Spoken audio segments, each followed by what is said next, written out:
प्रभु दुख सहाले। मोर लागेन प्रभु क्रूस के उठाले, मोर लागेन तोय लहू बहाले।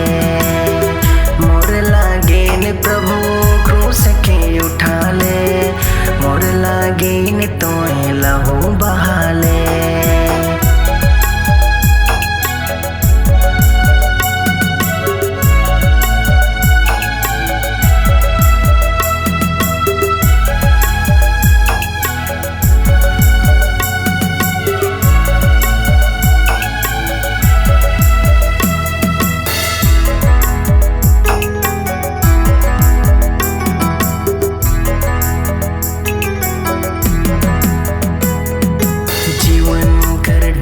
मोके दिखाइले, पाप कर बोझ के उठाले।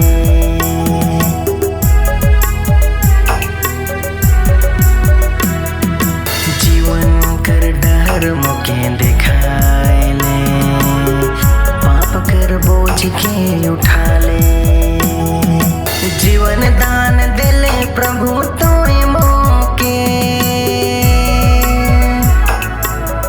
धन्यवाद।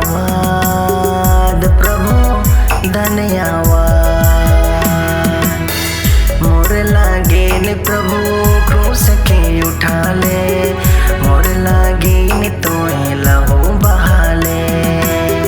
मोर लागेन प्रभु क्रूस के उठाले, मोर लागेन तोय लहू बहाले।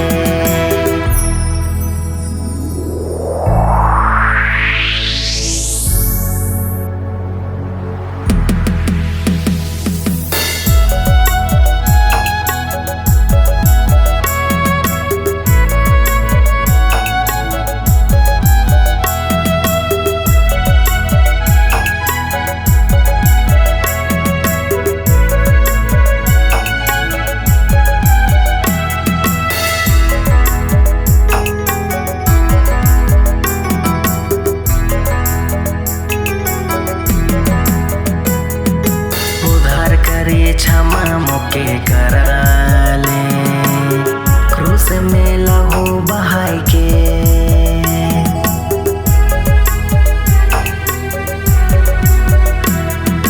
उधार करे क्षमा मोके कराले,